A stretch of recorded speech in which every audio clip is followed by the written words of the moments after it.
sweater today, yesterday, it was like, Awesome. Thank you so much. Hello again. For those of you who were just in our previous session, hi again. For a couple of new faces, welcome to the second half of our Islam session. This is Islam 201, or our panel discussion. And in case anybody here doesn't know, I'm married. I work with the inbound sponsored programs YES team. We also have Mena, Nala, and Lily here supporting. We all work with YES students. But to start off, I'm going to turn it over to our three panelists so that they can introduce themselves. Hi everyone, my name is Nariton, or you can call me Naida. I'm from Thailand. Hello, so Assalamualaikum, if anyone Muslims. Yeah. My name is Bewista Maurila Ashiati, but for short you can just call me Bew, B-E-W. I am from Indonesia. I was in YES program 2013-2014. I was hosted in South Carolina. Assalamualaikum warahmatullahi wabarakatuh. Greetings of peace. I am Nahida Ich Ali from Philippines, and I was an exchange student year 2013-2014. I was hosted in Franklin, Indiana.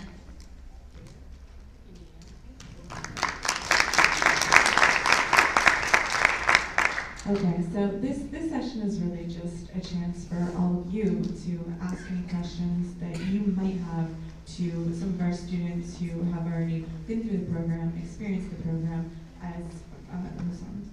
And also, we are going to start out by asking a few questions that we've come up with, and then after that, we'll open it to all of your questions. So if you want to start us off. So the first question is, what were the most common questions that people asked you about your religion? For me, it's the simple and funny one that can I eat pork when not eat pork, eat something that the pork is in it? Yeah, something like that. Yeah, and the answer is no. When we say we don't eat pork, doesn't mean we can eat the pork spaghetti that take off the pork, take out the pork, yeah. So we eat no pork in ingredient. So what are just I think the one that I remember was like how is hijab perceived in your country? I mean, does every girl have to wear it, or is it an obligation, or is it a choice? Okay, that's what mine too. Mostly my friends and of course my American friends told me, okay, why are you wearing that one? What is that? And then I told them this is we call hijab or a scarf in American. It's a veil. So we as a Muslim or Muslima, we called a Muslima as a girl. So as a Muslima, we wear this one for modesty. If a girl is not we believe that if a girl is not wearing a veil, then it can attract men. So in Islam, the women should be a modest, should not attract the men. Yeah, that's why we are covering our head and our hair. It shouldn't be seen by men. Yeah. The next question is, how do you think your culture impacts your understanding of your religion? Let me pass this one to you first because actually I grew up in a Buddhist environment, so I have in the past I have very little knowledge about Islam, so maybe Bill and Nahida got better knowledge about Islam. So so after going to the exchange program, I started to understand. Okay, this is just the introduction, but yeah, this is not the main answer. But I thought like every country was like Indonesia, like they blend together in every like the Muslim and the non-Muslim, but it was not like that. But so in Indonesia, like in almost every big cities, like Muslim lives together side by the Christians or like the Buddhists and so on. And it just that Muslims are so common, so that sometimes we became so ignorant of our religion, because it's just so common. Like, oh, there is a Muslim, there is a Muslim, there is a Muslim. So yeah, it's a common thing. That's how my own culture impact my understanding of the religion. But then again, like because in the other side, because it's so common, it also affects every aspect of our daily life. Like just now, this morning, one of the Indonesian staff made me realize that, oh, the schedule in Indonesia, our daily life schedule is based on how Muslims pray 5 times a day. So we have a break during our our afternoon pray. We have lunch around that time too, so the Muslims can pray too. And then if you have work overtime, is it overtime? Yeah, you stay up late in the work, but you still get a break during that time in the evening, something like that. Thank you, got it. Yeah. And hold on, let me add something more. Yeah, like for me, I grew up in Buddhist environment, and right now I'm in northern Thailand, where the Muslims are really hard to find one. So at first, when I visit there are some people that misunderstand or don't know about Muslim at all. So I got some racism as well. So I think for us, we are so open and always get ready for the questions or something, so we can adapt ourselves to society also.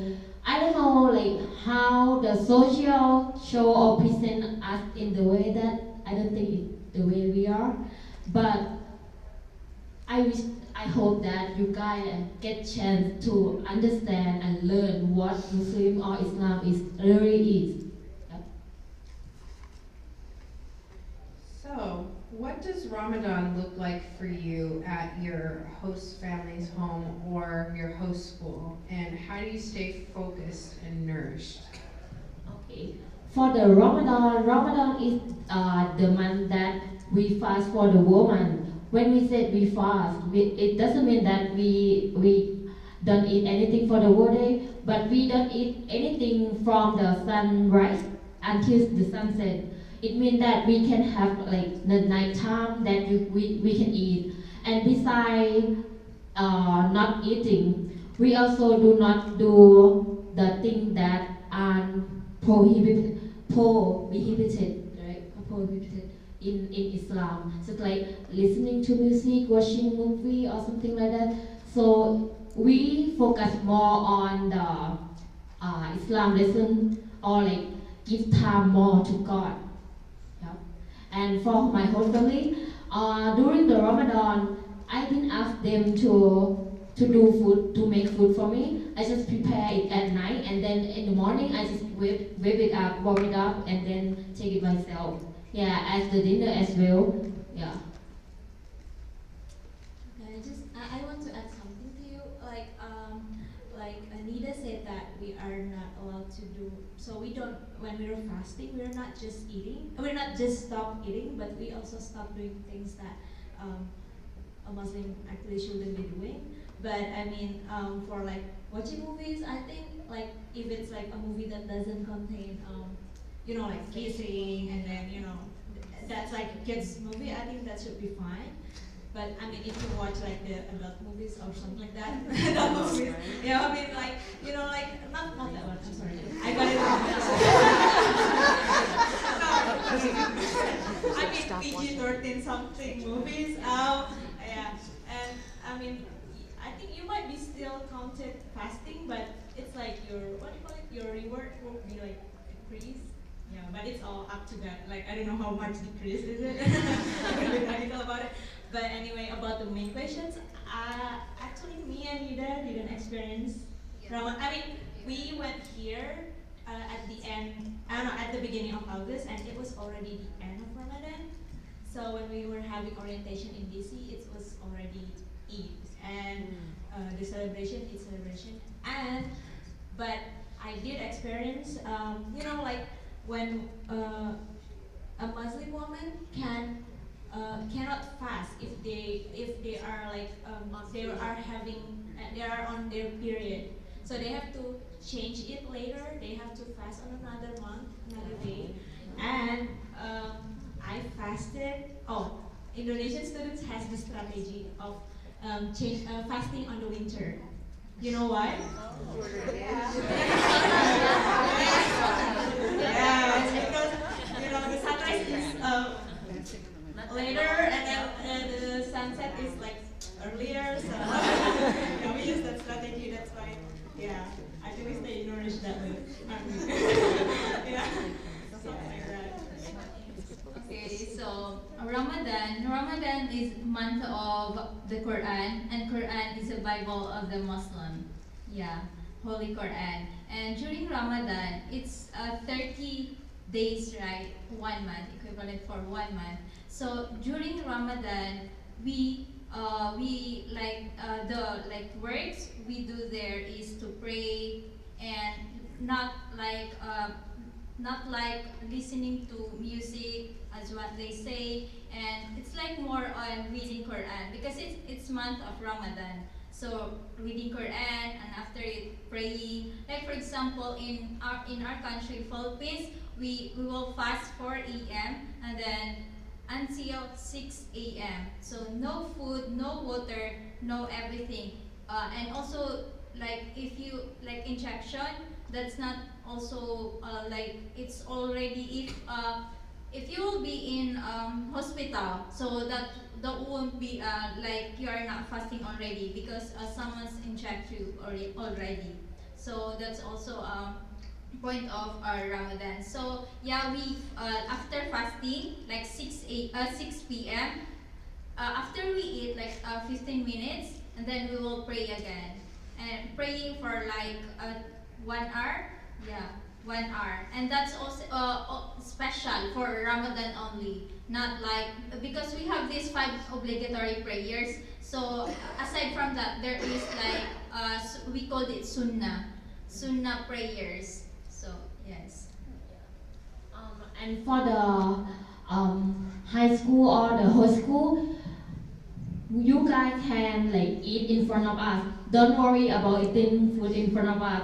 We just have to like control ourselves, not to eat things. But you guys like are fine to eat in front of us. Yeah. So now that you've been through your program, if you could go back to your first day and tell your host family or volunteers one thing about you or your religion that would have made your program better, what would it be? Hard one.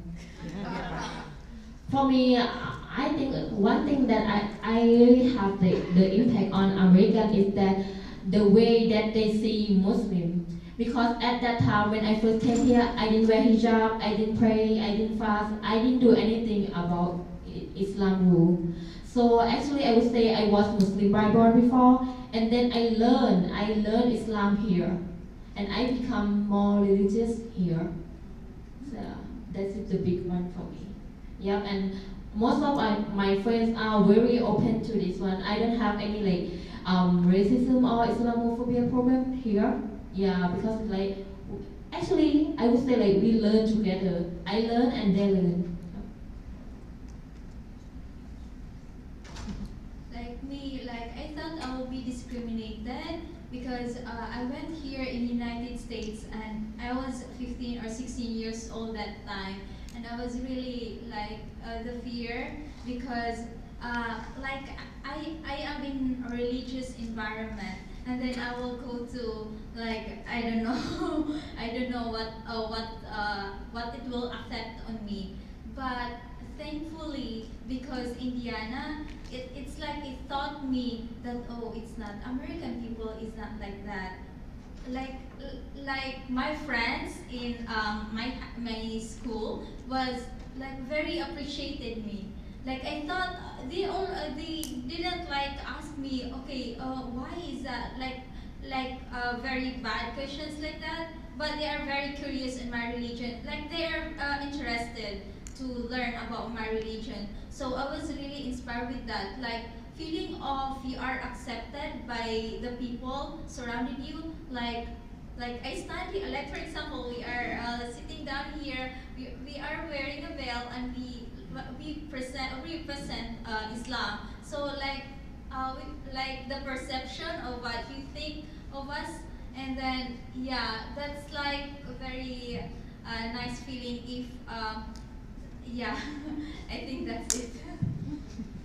Okay, so what I will change is to make myself more brave. Is it more brave or braver? Braver. Yeah, braver, and standing up for myself and for what I believe, because unlike what I had expected, the biggest challenge doesn't come from like fellow Americans, but the biggest challenge for me came from the fellow exchange students, because here's the thing, like I told my host mother that I would be fine with anything she has, like eggs, and I will try to eat halal, like I will just eat eggs or seafood that she has, and I won't burden her with buying me like halal meats or something like that. But like she won't have it. She ordered the meat all the way from Iowa, the meat market, and like we split the cost together. And when I told my friends about that, they were like, oh, and when they told my friends about that, they were like, oh, you shouldn't like practice your religion. You should just believe in it. They are Muslims from another country, so. I got cornered by two Muslims. Yeah, you should just believe it. Don't practice what you believe here, because it's not gonna work and everything. But like my host mom was my biggest supporter ever, and she made me learn step by step that it's okay to be different. It's okay to have your own belief. I mean, I think we all should just respect each other, because me myself, I don't question why my friends in my chapters in South Carolina weren't praying at all. I didn't question them that. So I think it's my right to have them to have a right to practice my own religion. Thank you. Great. So we had some really great questions come out if you were here for the first part of the session. So I think what we're going to go ahead and do now is kind of open up the floor for questions from the audience. So if you have a question for our panel, if you could just raise your hand, we'll bring you a mic.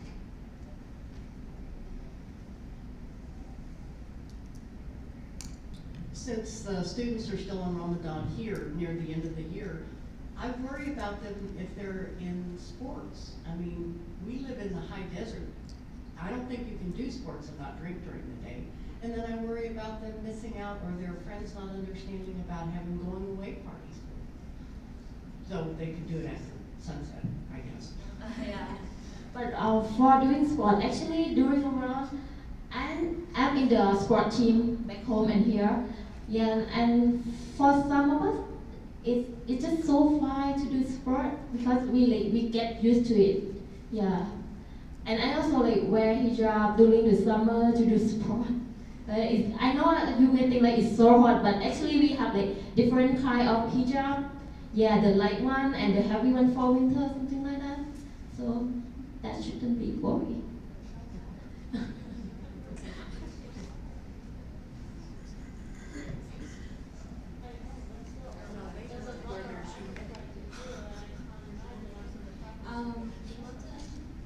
Just to follow up on that sports question, though, it may not be up to you. We had a boy from Egypt who wanted to play football when he first got there, and the coach would not let him.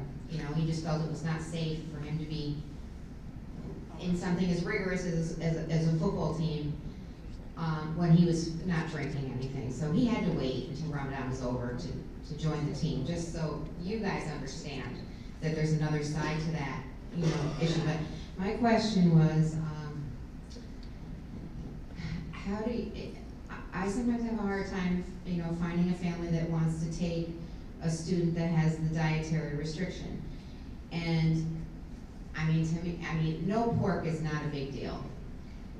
But the halal tends to be a big deal, you know, because we live out in the rural area and, you know, to get, like, your mother was wonderful that she had it brought in from far away, you know, it's more expensive, blah, blah, blah. But I've had other, and I've hosted Muslim students and we never had any problems. But I like cook a lot of vegetarian too, but some of the other, students, families, they don't wanna be making something different. You know, they're carnivores and they're, you know. So, but my question is, some other Muslim students say, well, if you just you don't eat pork, but you just pray over your food before you eat it, and then that's okay. That's what the imam in Egypt told them. That's what this one boy told me. So is that a cultural thing? You know, do you feel differently about it? I mean, you're all Muslims, but do you feel differently about how strict the halal issue is? Before you guys answer, I just want to add, this was something that we didn't bring up during the first session, but just so everybody knows that these students do sign a form that says that if halal meat is not available, that the student is willing to become vegetarian. But that makes them just as scared. When they see that, even if somebody says they don't have to eat halal, I've seen it, and they still sign that form, they're like, I'm not gonna try and cook vegetarian, or have seafood all the time. So I'm just saying, so my question is about the meat, is about, yeah. Signing that form doesn't comfort them. No. So, do I answer that question directly, or can I add something for Miss Caitlin? Yeah. Questions? Yeah. So I just want to add something first. So I think are you worried about the kid staying nourished when he or she is doing a sport, right? Yes. Is that your main concern? Yes. So I think if that's your main concern, probably, I think if he or she felt really, really weak, I mean, I think it should be allowed for him or her not to fast at that day, especially for example when he or she is having like competitions or something. Yeah, and then he or she can change it later. But then, I mean, is the practice is like at the afternoon during the My concern is about getting enough. getting Water. enough food. Yeah, it's more about water dehydration than it is about nourishment Exactly, food that, or calories. yeah. I think, and I need to do more research about it. If you would like, you know, to leave your email address or something, I will send like some articles to you, probably, about that. Yeah. All right. Because I don't do sport at all. And about the halal one, yes, I think I didn't put like the halal, what do you call it? I want to eat halal because it might not be available everywhere, and I don't want to burden anyone who hosts me. That's why but I told my mom that it's okay with what you have. If you cook meat or anything, I'll just eat it. Right. Like, yeah. That's how my students yeah. were also. But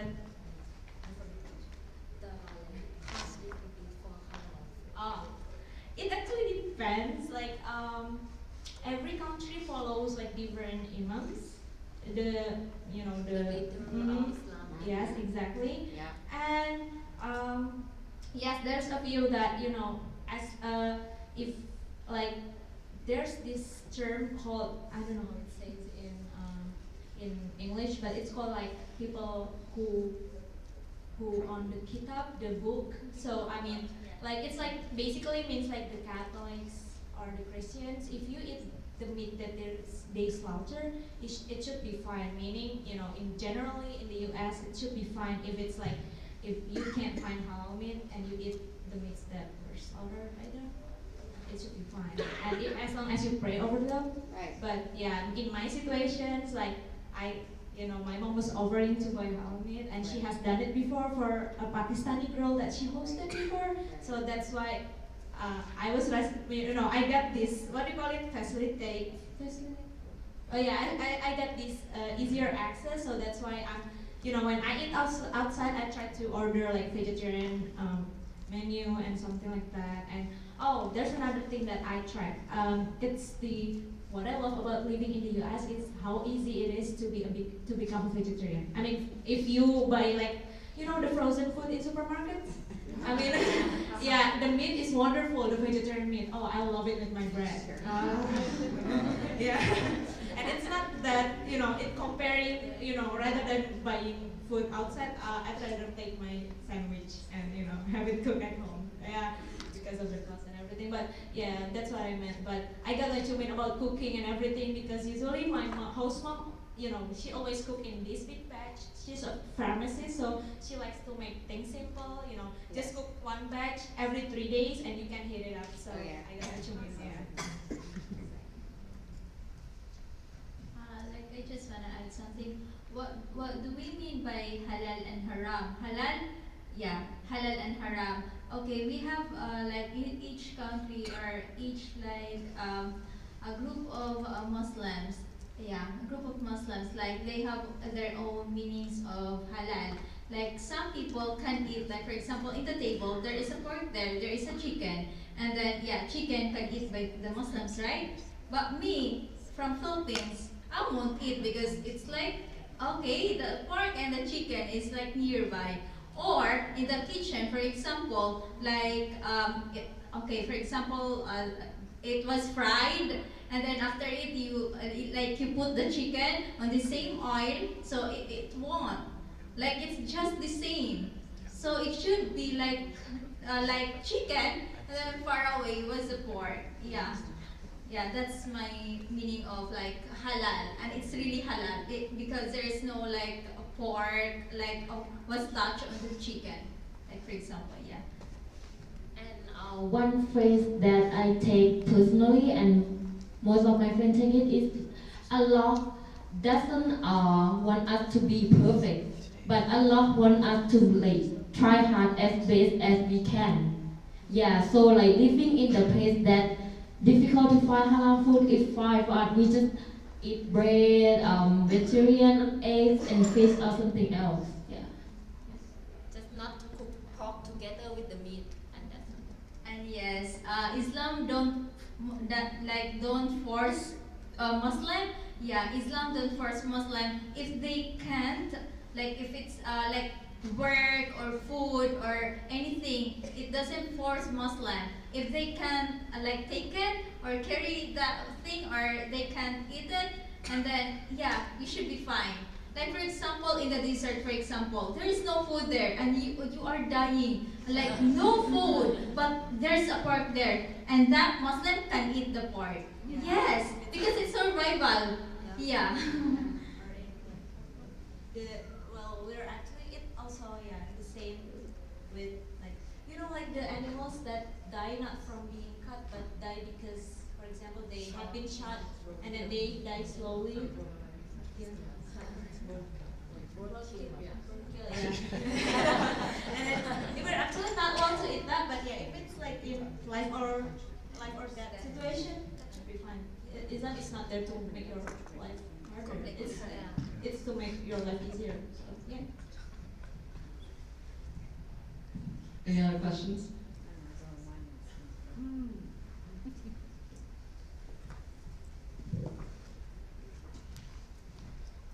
So I think you said when you went home, the person all the way over on the left, or my left, yes. So when you went home, that things had changed. You changed from the way you were when you came. And so what I'd like to know from each of you really is what was the big difference? What difference did you see in yourself as a person from the exchange experience? And what's been the most significant or meaningful thing that happened to you because of this experience? Like for me, I think I understand more about others, anyone. It's like I can be friends with any one of you, whether you are Buddhist, Christian, Jewish, or no religion at all. Like for me, I learned that like I became Muslim here, right? So at that time, at first before I came here, it's just like, how can I say, like I didn't get a chance to really learn about Muslim. I just learned it from social media and something. Yeah, and when I'm here and I like, one guy just talked to me in the one sentence, I think, yeah, he talked to me that like he's so glad to meet me in hijab because not all of Muslims here wearing hijab, and at that time actually not regularly I didn't wear hijab, right, and I was like, oh, you can hit me now. Yeah, and he's like he just slapped me or something, and I just think about that sentence and that, yeah, I choose to be Muslim, but why don't I do anything about Muslim? So from that, so I think like I become like more understand other, knowing myself as well. Yeah, yeah, it's just difficult to explain for this one, yeah, because it's like at that time I learned how to pray when I was young, but I didn't pray at all in the past. And the first time I started praying is here in Islamic Center in Rochester because after the Ramadan we call the day like Eid day, the celebration day, and that day I wanted to go to the mosque or Islamic Center for praying. Even normally I didn't pray, but at the time I wanted to do the special prayer on Eid. But sadly, my whole family got sick at that time, and they were not able to take me to the Islamic Center and mosque to pray. So I asked my liaison and my yes person, yeah, to like, can you take me to Islamic Center? I want to see how Islam in America look like. Yeah, and then I met a lot of people from worldwide. Yeah, and this is just be who you are. You can choose it. And on that day, the first prayer of my life started, and I just found that that is what I look for the whole life, and yeah, I become where I am today. Yeah. Okay, so the change that I have experiences is probably in the way I see other Muslims. I mean, I became less judgmental because in the past, if someone's not praying or something like that, I was like, "Ooh, why are you not praying? Oh, you're so bad." Something like that in my head. I didn't say it to them, but like in my head, there's something like that. But now, seeing, I think there was like 15 students in my local chapter that time in South Carolina. And I thought at first most of them were Muslims because no one prayed, only me and and other Indonesian students. But then I found out that out of all those students, the only Christians were the Russian one. The rest of them are like Muslims, but like because of the cultures, probably their understanding of Islam is different from me, and not better or not worse. It's just different, and that's why I got to see like the differences, and it was actually shocking how so besides the yes students, I also learned from the flag students. Flags. Does anybody here know what flag is? Yeah, it's like yes, but they invited students from ex-Soviet Union countries, students, and my double placement is from Kazakhstan, just below Russia, and she's a Muslim, but her understanding of Islam, actually we learned a lot from each other. She went with me to the Islamic Center, and she discovered a lot about Islam that she didn't know before, and and I learned about her country too. That I never knew it was existed before I came to the U.S. And I learned that the way that they are now, it was because of the history too. Because actually Kazakhstan was it was conquered, something like that, by Turkey, but then so that's why the Islam came to that country. But then before they can really grow, the Soviet Union came and destroyed all the churches, all the mosques. That's why they don't really have much understanding about that.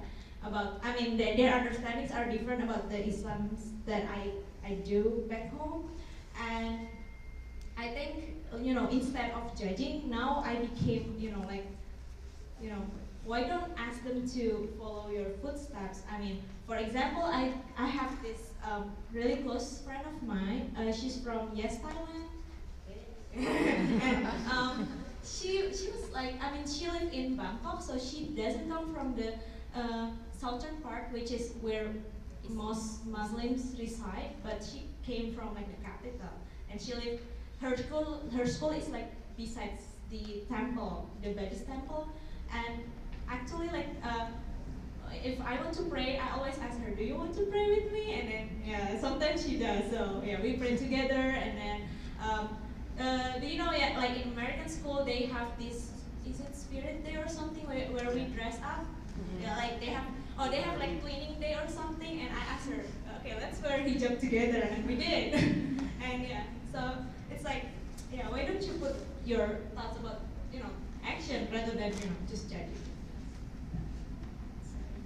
So for me, like, I think it's depend on the belief of the child. Like, I mean, like us, the 15 years old students coming going here, it's depend. Like, because me, I was studying Arabic education, was studying Eastern education, like grade 1, and until now I'm grade 11. So it's like it's in me the learning of Islam. I know the Islam. I know my religion. So, like for example. Don't be shocked if the Muslim students are going here wearing veil, and then after they coming back into their country, no veil at all. Like in my batch, most of my batchmates are wearing veil going here, and then when we came back to our country, it's like, okay, I think I am the only one who's wearing veil. So it's just like that, and then that. Like, because my friend named Kayla, she was really nice because, she was interested in my religion, and actually she used to wear a veil. Like, I tried it on, yeah, and she likes it, and until now, like, we have this very close relationship because of that thing, because I joined Color Guard, yeah, and Color Guard, it was very amazing because I'm wearing a veil, and then yeah, you toss a flag, right? And then every time I toss a flag, and then my veil was going here, and then I cannot touch it. And I still remember that because that's my last competition. We have this 7 competition around in Indiana, so it's a very amazing. Oh my God, how can I catch it? My veil is almost like flying, and then my flag, how can I? So that thing, like it's like the feeling of brave, of like how you believe in. Yeah. So also I've learned to be open-minded, positive, like a good perspective of the people around me. Like I have diverse friends. So yeah, in the Philippines, I live in a non-Muslim community. So it's like it's just you. So it is really nice to be an open-minded. You know the people, like for example, African, American, black, white, or Muslim or not. It's something that if you are an exchange student, you are positive, you are open-minded. You know her, like yeah, I know you, and I shouldn't be judge you because we are just one, and yeah, united. Can I add something? And one thing that I really like is that I have heard a lot about like wearing hijab is the opposite, right? Is that right? Oppressed, right? Yeah. But actually, it is the choice. You can see like some of us wear hijab, some of us may not. But wearing hijab doesn't make us better than others. We just do our choice. You can like choose to be naked also. We are human, yeah. We have our own choice, yeah.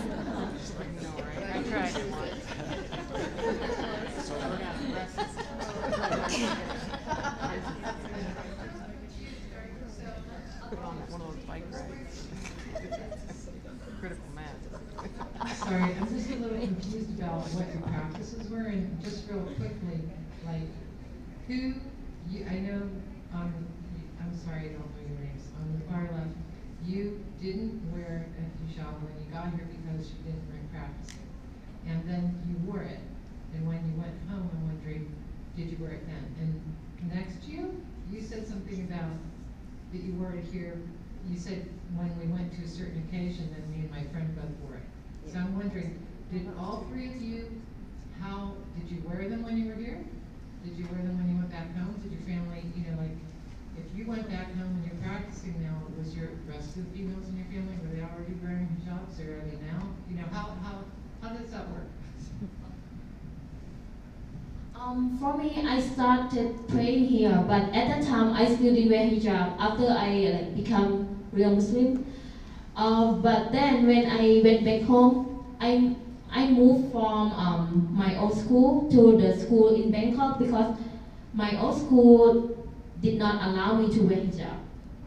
Yeah, actually, you guys are more open than Thailand. Yeah, because there are many parts of many school in Thailand do not allow kids to wear hijab. So yeah, I just start wearing hijab back home after I moved to Bangkok. And but for the university, it's like we are fine for this one. We are more open. But for the high school, we still have how can I say a religion problem in Thailand. Yeah. Okay, so I wore the hijab full time when I was in the US, and up until now, I started wearing it when I was when I got into high school in Indonesia. I chose to wear it at that time, and the one that I told you about twinning day, it was my friend who didn't wear it at that time, but when I think a year after she came back to Thailand, she wore it now. Yeah. She wears it.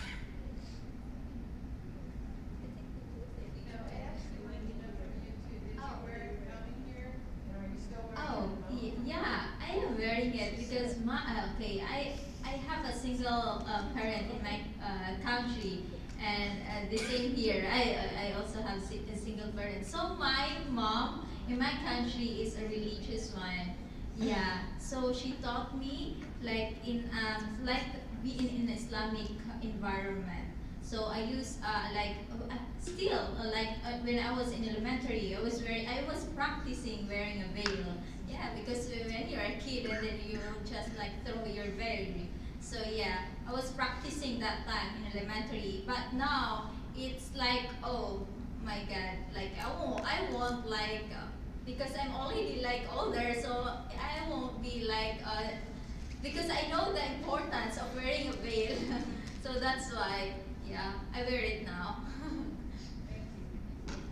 Yeah, can I add something? I forgot to mention about my mom. Nowadays, my mom still doesn't wear hijab. Yeah, but we can live together. Yeah, I live. All of my friends, most of my friends are Buddhist, and also my close friends are Christian. Yep. So I'm gonna give you all a quick background of why I wear the hijab. So in Indonesia, it's you've got whether you're in there is one province that require all the Muslim students to wear hijab to the woman, starting from in public elementary school and until public high school. But it's only one province. It's West Nusa Tenggara next to Bali, and but in the other province they don't require us to wear hijab at all. So I think there was only one day. Friday is considered some kind of holiday because holy day because the Muslims prayed a special prayer that day. You might notice that in some Middle Eastern countries, Friday is considered as the national holiday, not Sunday. I guess yeah. And then we have to wear hijab to school at Friday, but sometimes if the kids wants if some kids are rebels like me, they took off the hijab during the break and then wear it again when the teacher comes in, and that's what I did. Well, from middle school, elementary school to middle school, and then I decided to wear it in high school because, well, in Islam there is something called we can ask God for something, and we can promise Him something in return. Kind of materialistic, but that's what I did back then. But yeah, I asked God to, I really want to get into this public high school. So because in Indonesia it's not like here, because public high school has ranks, just state university or something like that, and we had to choose the best ones. And if I get into this high school, I will wear hijab, and yeah, and I got into the high school, and that's why I started wearing it. Yeah, that's the start. Any other questions?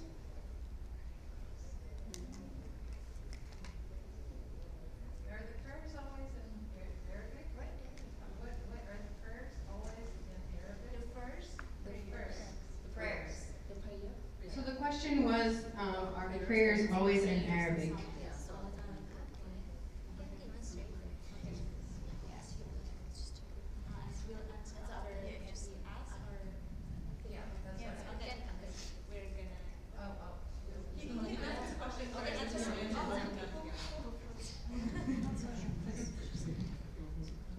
Normally at home, women, it is not expected or required that they wear the hijab.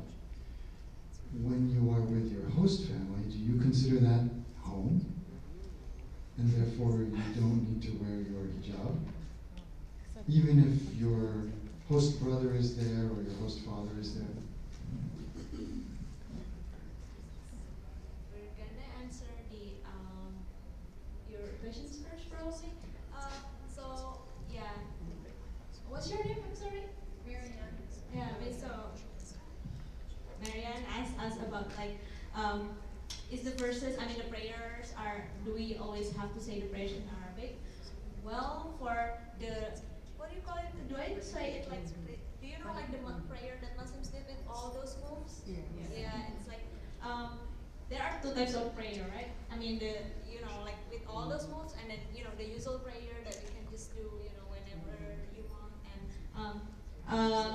and for that prayer for the whenever you can, wherever you are, it's like you can say it either in your language, in any language you can, but for the ritual prayer one with all those moves, you have to say it in Arabic, yes. But it's a lot better if you know the meaning. Like, you can understand what's going on, because that's a problem for Muslims all around the world who doesn't speak Arabic. We memorize every verse, but we don't know the meaning, so we tend to daydream when we pray. Sometimes we forget. On which we have like for example 4 times 4 moves, and then on which move are we? Okay, let me continue. Yeah, that's our problem. And about the Mr. John questions. Do you want to answer? Okay. So. Is your questions is about like if we are like having host brother? I mean, are we still wearing that? Is it like that? At home? Like that? Yeah. Is it different at home in your home country versus when you're here in a host family? It's different. The rules of the hijab is that you wear it to cover like your for example your hair and then your body from people who are not considered your mahram. Mahram means something. Mahram, well, it's actually the list is long. Who is your mahram? But to make it simple, it's just our mahram, the one who can see our hair and body parts. Some body parts, like just the normal body parts like feet and everything, is like our direct family, mother, father, siblings, and our like close family, but not the male cousins. Not the male cousins, because do you notice like how in some Arab countries, please correct me if I'm wrong, but in some Arab countries it's common to marry your own cousins. Yeah. It's because they're not our mahram. We can marry them. That's why. Oh yeah, mahram is someone you can't marry. Exactly. And there is this belief. Many Muslims might get it differently, but what I believe is that we can't show our hair to like non-Muslims either. So what I did in the US was like, because I had a host brother and then my host family wasn't Muslim, so are not Muslim, so I wear it all the time besides in my room because my double basement is Muslim. So yeah, I only. We had a Muslim girl from Turkey last year, and she covered, and she was militant about it. It was just part of her. She just had to keep herself covered.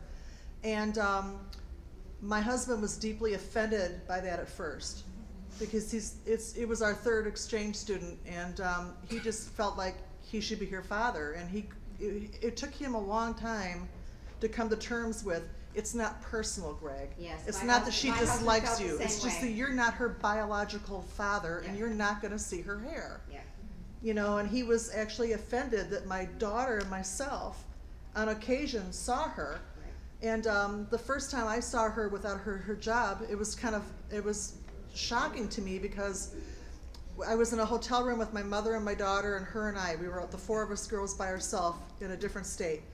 And she took off her hijab, and she had this great big black curly tousled hair. This side of her head was shaved, and she had blue streaks all through the other side. And I looked at her, and it was so like a preconceived notion of mine. I don't know why. I don't even know why this came out of my mouth, but I'm like, why do you go to the energy and expense? Because no one sees it. And she goes, a lot of people see it. My sisters see it, my mother sees it, my friends see it, my girlfriends see it, the girls at school see it. She goes, women dress for women. Women don't always dress for men. And I felt like, as soon as I said it, I felt like ashamed of myself. Like, why do I have this internal prejudice that she can't be cool, and she can't be edgy, and she can't be fantastic, even though she wears a hijab? Yeah. You know, and it was just, and my husband never quite got over it. He still felt offended. My husband felt the same way. And my daughter from Pakistan never covered at home. She had to show who she was while she was here. She had to show she was a Muslim. And as soon as she went back home again, off went the hijab. To this day, she's not wearing hijab. You know, it was just last So year. in Pakistan, she does not cover. Not But this she covered here. particular one, right. Yeah, And it Turkey, depends most on women person, don't like cover. that. Yeah, you cannot person.